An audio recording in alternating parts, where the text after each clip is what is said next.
The presidential debate. Good morning, everyone. It's Friday, June 28th, 2024.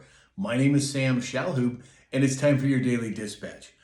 First up, Taiwan yesterday detected 35 Chinese aircraft around the island. We know that's a hot spot. Is it starting to pop off again? Well, it sure looks like it. This week, SpaceX launched another 23 Starlink satellites to orbit from Florida. I believe that puts them up over 4,000 or 5,000 at this point. Interesting development. Yesterday, Representative Anna Paulina Luna said that the AG, Merrick Garland, will be arrested if the privileged motion on inherent contempt passes on the floor Friday, but only if he does not bring the Biden tapes to the House for investigation. It's starting to heat up even more. I mean, this gal has got some real gumption, I'm telling you, and let's see how it plays out, but I'm, for one, would like to see something significant happen there. Yesterday, there was a massive AT&T, T-Mobile, and Verizon outage for U.S. customers that were traveling abroad. Now, I don't have a lot of details, but apparently it affected all three major carriers, and it was only people that were Americans that were traveling abroad. So, another cyber attack? Well, your guess is as good as mine at this point. There was a train derailment in Illinois prompting an emergency long-term evacuation. This was in Matson, Illinois, following a freight train derailment on Thursday morning.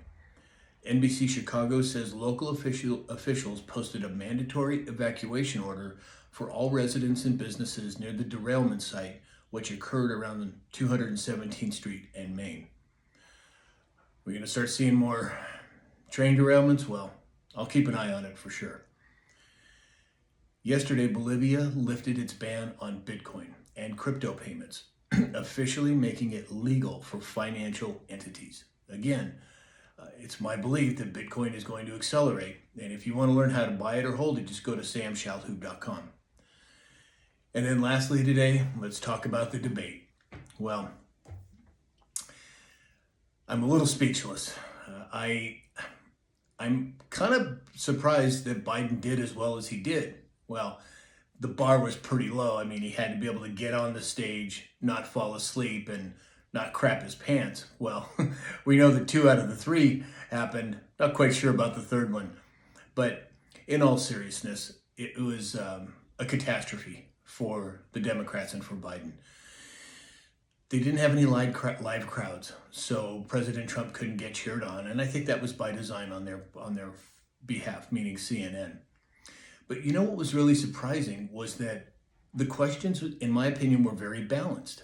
They didn't go after President Trump like they have in previous debates. I thought that was an interesting development. Maybe that was part of the plan, and I'll get to that in a little bit here.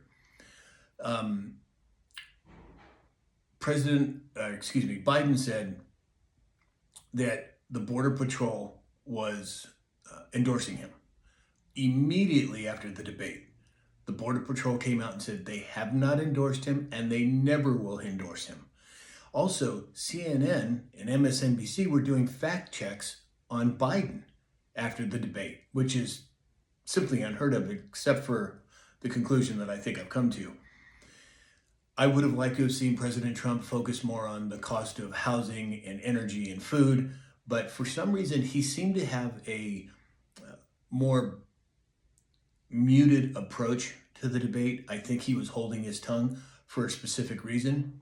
I think that there are some people out there that are so adamant against him that I think he wanted to make sure that he was on a very level emotional field, and I think he did a great job with that.